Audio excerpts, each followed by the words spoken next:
Hi everyone, this is Scott Dudley from SaaS Startup Stories. Got a little bit of a cold today, but still going to soldier on, so just have to excuse my croaky voice. But my special guest today is Brenden Mulligan, the founder of a company called PodPage, and he's based in San Francisco. Brenden, welcome to the show. You ready to rock and roll? Yeah, thank you for having me. You're welcome. All right, so let's start off by beginning a bit about your background and how you first got into SaaS in the first place. So I started my career in the music industry, sort of in the traditional sense, working for a record label, a booking agency, taking bands out on the road. And this was sort of early 2000s. There was just so many inefficiencies with the way that we worked. And so by around 2005, 6, decided to leave that traditional space and kind of build what I sort of called a website. I didn't really know much about software. I was like, there's just got to be an easier way to do some of this stuff. So I ended up building a whole data management SaaS tool for the music industry that essentially, if you have 20 new tour dates that you get, you have to post those, especially back then, just across the board, so many different places. APIs weren't a big thing. And so you were doing a lot of manually updating across both concert databases that were worldwide and also everything down to like local newspapers, making sure they knew you were coming. The problem isn't as big of a deal now, but back then it was huge. So it was called Artist Data, and just built a simple SaaS business on getting logging users and record labels to come in and keep their data up to date kind of across the board and all the marketing touch points they cared about. Sold that to a company that helped musicians actually get tour dates and book themselves onto tours and at festivals. And after that, ended up building a website building tool for musicians to solve the problem that most of them were putting all their music on these platforms like MySpace or Facebook, and they had no place for it to connect with listeners one-on-one not through someone else's platform. So it made it really easy for them to spin up a website, start collecting emails, and build a relationship with their fans.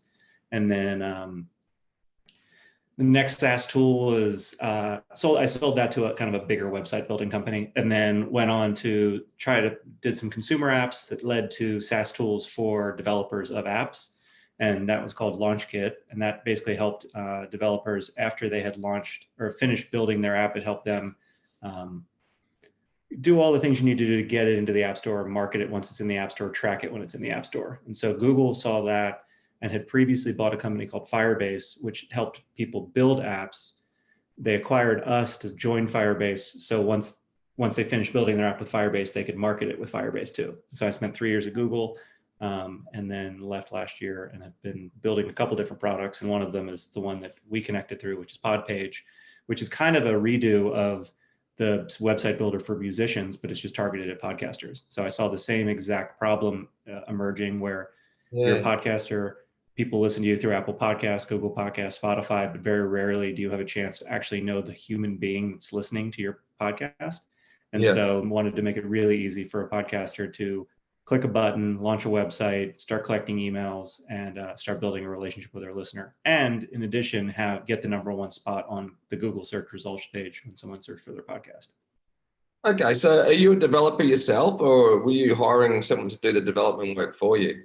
It's a mix. I consider myself a bad engineer, but I'm good enough to sort of hack together a prototype and start collecting data and start understanding what users want.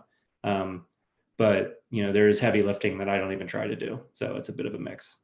Yeah, fair enough. Makes sense. All right. So in regards to PodPage, is that sort of something that you financed yourself, or did you have to borrow VC money to get that up and running? No, this was always, it started as a weekend project for a friend who had a podcast and didn't have a website. And I went to him, and that's kind of what got me started. I was like, why don't you have a place on the web for you? And he's like, I don't, what I care about is making content. I don't want to have to deal with building a website. It's fine. I don't mind that Apple gets, I just send people to Apple. It's fine. And I said, well, if I could build you a website, would you use it? He was like, oh my God, yes, I want one. I just don't really want to have to deal with building it. And so we worked together over a couple weekends and launched something for him.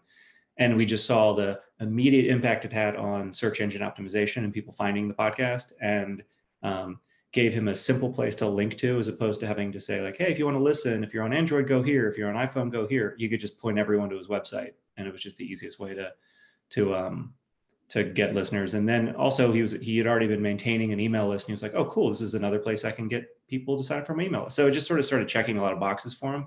Yeah. And he started using it. A few other people found out about it. I let them use it. And it's a very organic growth thing over the past few months, where I've just kind of opened it up to more and more people. And then around, I think if it was April or May, I just opened it up where you could come on, sign up, set up a website on your own. So. Yeah, it's one of the problems that I experienced when I started podcasting at the beginning of this year was that, because I didn't really know any better, I set because I got 2 podcasts, I set them both up with WordPress.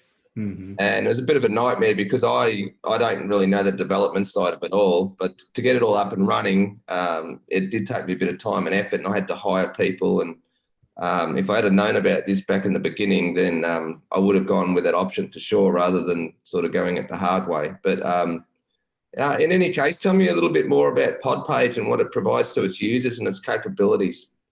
Yeah, sure. So as a podcaster, you signed up with someone to host your audio files. And it could be, there's companies called Libsyn, there's Anchor, there's Simplecast, there's a bunch of different people that do this. And what that ends up giving you is an RSS feed, which is a data feed that you give to Apple, or they give to Apple and Google and everyone else. And so everyone's reading all of your content from this feed. So what PodPage does is it takes that same feed and just takes all the content from it and turns it into a fully search engine optimized website. So every one of your episodes has a different web page to it that's logged with Google. It's got every sort of SEO practice you could ever want specifically for podcast, and it stays up to date automatically. And so every time you release a new episode, we automatically publish a new page. We put it on the front page as your latest episode. Anytime anyone posts a review on Apple iTunes, we'll pull that review in, and there's a page on the site that's reviews.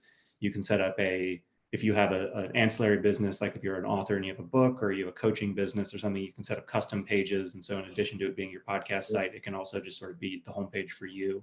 But the whole goal of it is that once you set it up and customize it, you really don't have to do anything with it.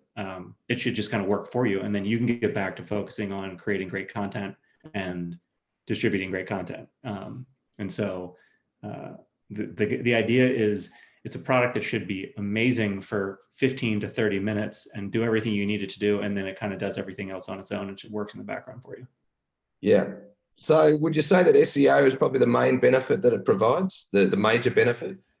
I think it's having a home on the web that is yours, that you own, and that you control, is the biggest benefit. But what that gets you is, because especially if you put it behind your own domain name, Google sees that as the authority website for your podcast. And so when people are searching for it, you're going to come up first, which gives you the ability to collect a lot of user activity. So they can come in and you can say, hey, give me your email address. Or they can come in and you can say, hey, comment here on my latest thing, or give me a review here. Like, it just gives you the ability to kind of direct users where you want them to go.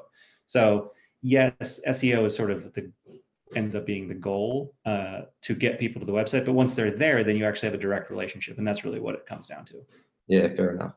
It also, you hope, and a lot of musicians felt this pain with MySpace, and people have felt it with lots of different platforms. You hope that Apple will always index you well with Google, and you hope that Spotify will always index you well with Google, but like, you can't control any of that. And so this is a service that you actually can control. And the trade-off has usually been, if you have WordPress, which WordPress is a great product if you really need tons of customization, but it takes a lot to set it up. I mean, people get attracted because they hear it's free, but you end up having to pay for plugins, and you have to pay for hosting, and you have to figure out how to stitch it all together. This just kind of works out of the box in a few minutes. And so you don't have to put much effort in to get that big benefit. Yeah, that's exactly right. Yeah. So next question was, how are you marketing PodPage to acquire new customers? Because just after I started this particular podcast, you actually contacted me, which is obviously a great idea, targeting new podcasters. Is that sort of the main method that you're using to acquire new customers, or are there other methods as well? I've tried, I do that every once in a while. I really have always hated any kind of cold email outreach. I don't like how it feels. You want to be helpful, because someone, launching a podcast, there's so many questions around how to do things. So you want to be helpful and reach out, but at the same time, I don't know, it's So I do it sometimes. There's lots of experimenting around like what's the best way to get, because I hear from a lot of podcasters that sign up, they're like, oh my God, if I just would have known about you 3 weeks ago, Yeah. you would have saved me. And so I'm like, well, I want to try to figure out how to get in front of people, but I also don't want to be obnoxious. So luckily, after a few months, the nice thing is it's kind of marketing itself at this point, where a lot of people are going to websites and they see that it's a great website. In the bottom, a lot of you can, at the bottom it says powered by PodPage. People are finding out about it that way. And the cool thing is I automatically, even if the website doesn't have to set it up, but any user who drives a new user from just because they visited their website, then the existing user gets money off of their bill. So even without the users knowing they're doing marketing and they're just sort of generating additional, or they're generating credit so they don't have to pay for their website over time. But I think the biggest source is probably right now is Facebook groups. There's a lot of Facebook groups for podcasters where they're constantly asking questions and exchanging tips.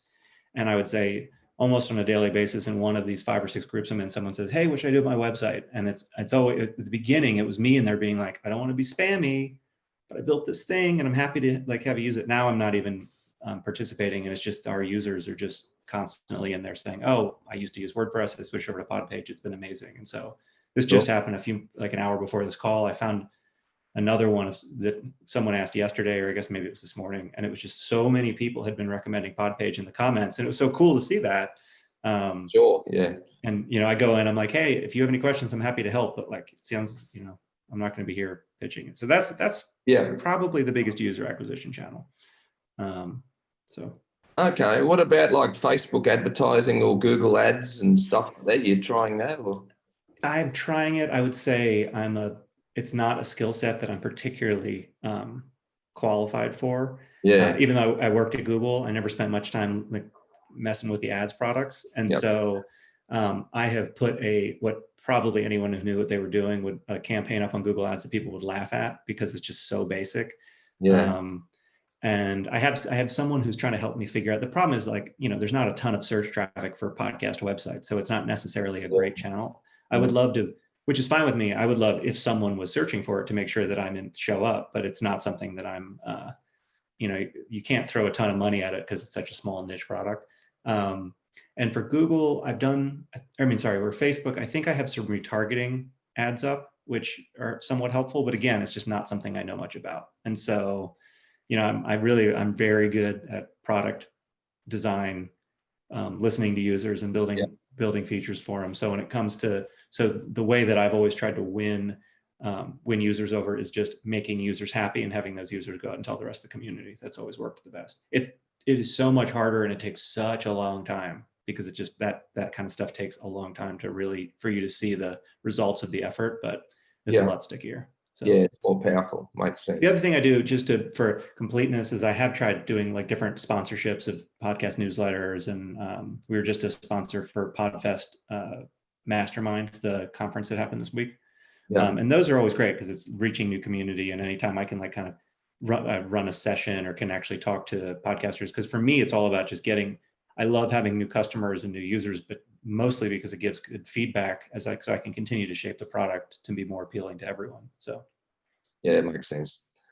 Okay, so once you get a free sign up, how do you approach converting the new sign up into a paid customer? I can see that you're sending out an email sequence which sort of runs through some helpful tips, which would also motivate them to upgrade. Is that the main sort of thing that you're using for that?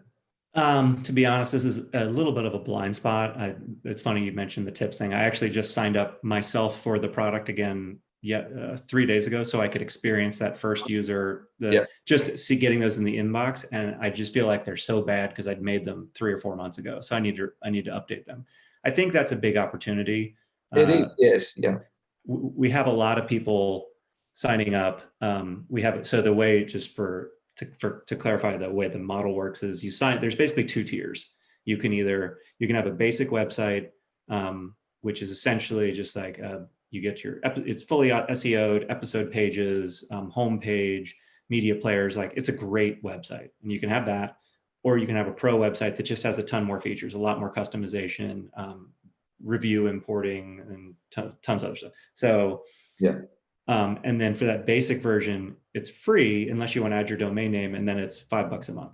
And so we have some people that come in and use the free plan and then upgrade to the $5 a month, but most people end up upgrading to the pro plan. It's like 85-90% of upgrades go to the pro plan. They don't go to the smaller plan. Yeah. So the strategy at this point is give them all the features for their first week so they can actually play with it. And so they come in, and I think someone who really knows funnels might have different opinions on what works and what doesn't. Like, this is another area that I think I could definitely improve, but I usually just give them everything and I say, hey, let's tinker around with it for 7 days. If after 7 days these features aren't working for you, well, they'll kind of disappear or become inactive.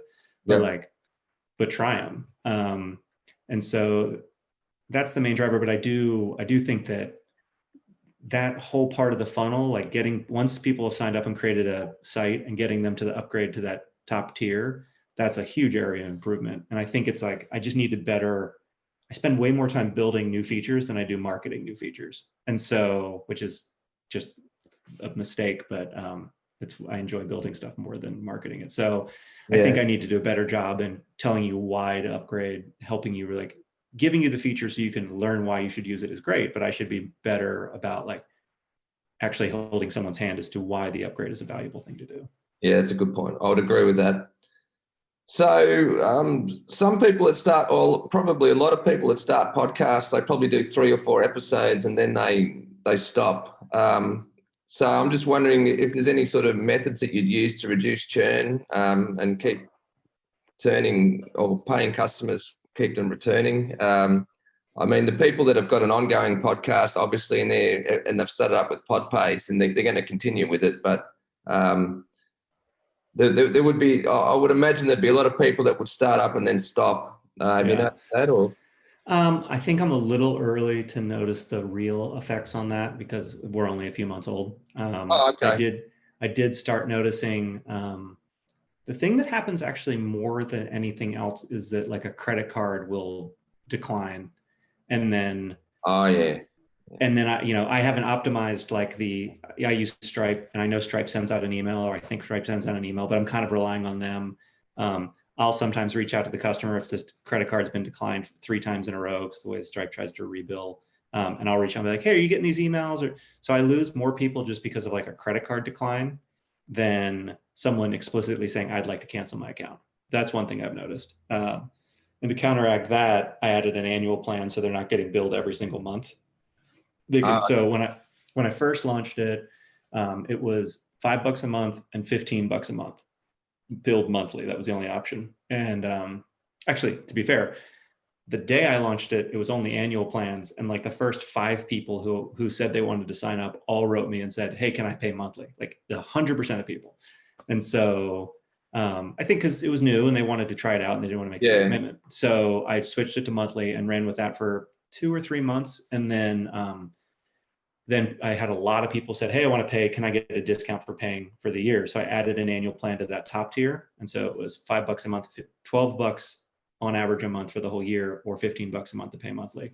And that worked very well. A lot of people went for the year because they wanted to save money. And then I ended up just turning the cheaper plan into an annual only plan, just because I was racing around to try to help people fix credit cards for a $5 a month charge. And it just didn't make any sense. It was like, after fees and everything, it's, after credit card fees and Stripe's take, it wasn't that much per month. Yeah. So now the $5 a month is annual only. And so those are some of like the little things, the mechanics I changed to make it a little bit easier. But to answer your question, when you're in an annual plan, churn isn't a thing I'll know for another 8 months. Because I don't know how many. Yeah. But what I was going to say is there is a product called Stunningco, and that connects well with Stripe, and that will send out reminder emails if their credit card keeps failing, and that does it automatically. Cool. So in that particular case, it sounds like something like that would have been very helpful to avoid you having to do it manually. So that's something useful for both yourself and the listeners. So Stunningco. The nice thing about that I found with websites is people don't want to do, like, you have the podcasters that launch and then 4 months kind of become uninterested, and then they're just like, I don't want to do this anymore. Even a lot of those, what I notice is they still want their stuff up because they put the effort into at first to actually create the content. And so and usually podcasters, a lot of them are paying for someone to do their editing for them. Like, they have all these other expenses that, a lot of people are like, the website's cheap. You're making this like really affordable for us. So that's the expense they let continue, because they're like, I want to keep getting SEO. Maybe I can build an audience around this and then we can start it again. They kind of don't want to turn the website off. So overall website products, the churn is better than, like, I don't know, an email marketing product where if they're like, well, I'm just not going to send emails this month. Why am I paying $15 a month for the ability to send emails? So yeah, makes sense.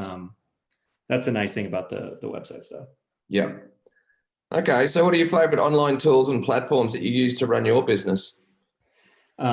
Everything I build to a certain point is hosted on Heroku, which is, I just think, a really easy way to build, launch, and deploy apps. And I've used it for 10 years. I mean, I've used it forever. Everything I build is in a web language, a Python language framework called Django, which is like not what the cool kids are using anymore. I mean, it's a very old, you remember Ruby on Rails? I mean, people still use Ruby on Rails, but what ClickFunnels is built on. What is that? That's what ClickFunnels is built on. I'm not sure if you've heard of ClickFunnels. But... Yeah, tons of companies are, but like that was the hotness in 2012, 2013. Yeah. And that's on Ruby, and the Python version of that is called Django. And I just happen to have a friend who was helping me, and he knew Python way better than Ruby, and so I use that. Now everyone's in React and Node, and like, it's stuff that I haven't bothered to relearn. The reason though is because I built sort of my own framework on top of Django that makes it really easy for me to deploy new ideas. And so it's just like, it's what I know, so I continue with it. Anyway, so that's what the software is built in. I use MailChimp as a way of doing the email stuff. From a marketing standpoint, I use SendGrid for my transactional emails. I use AWS to store media. I use a service called URL to PNG, which is hilariously hasn't been improved for the past decade, but it works exactly how you'd want it to work. And I use that specifically, like, if you want to tweet out a review that you've gotten off of iTunes or Apple Podcasts, I make it easy to tweet, and then in the metadata, the image that I show is just an image of the page that you're sending people to, which is designed to look nice in URL to PNG. And then the other image processor is called Imagix, which is IMGIX, and they make it super easy. Like, every one of these podcast artwork files is like 3,000 by 3,000 pixels. They're enormous because that's what Apple wants. Yeah. And so originally I had that on everyone's website, but it just, like, when you look at Google and they judge you for SEO and page speed, they always would kill you because they're like, you're serving these huge images. So what Imagix does is you give them the original, and then you can manipulate it in a million different ways. You can as big as you want. You can add rounded corners. They're great. I've used them for several different products over the past 8 years. They're phenomenal. I'm trying to think if there are any other ones, but those are the ones that I really rely on. I'm sure there's one or two that I'm forgetting. Yeah, fair enough. All right. So what's the biggest challenge that you consistently have to face while running your SaaS company, other than the credit card challenges that we just discussed? It's distribution and marketing. I mean, there could be, I could probably not add another feature for 5 months, and it would be fine because the site does what it's supposed to do. I like to continue to improve it. But it could scale to be 10, 20 times as big as it is right now with no real additional need outside of just, automatic servers automatically deploying and stuff. So, but trying to find new users, trying to find channels to get in touch with the users, that's, I think that's the hard part. When I started in software 15 years ago, it was like building things was hard. There weren't a lot of people that could build them. Now people are building, the new app hits product hunt every 10 seconds, it seems like. And it's all about like, how do you actually get users aware of it? And so, that's the biggest thorn in my side always, is like, oh, I could be doing more there. How do I leverage the community that we've built and all that? Well, most people are usually either they're good at the marketing or they're good at the developing, but not many people are good at both. So I guess it's hard to do everything, isn't it? Yeah. It is. And I sort of, the way that I get around that is just try to I try to give excellent customer support so users are excited to tell other people about it. And like I said, it takes so long for that kind of to see that snowball effect, but hopefully it happens over time. Yeah. All right. So what are you curious about or researching right now regarding SaaS?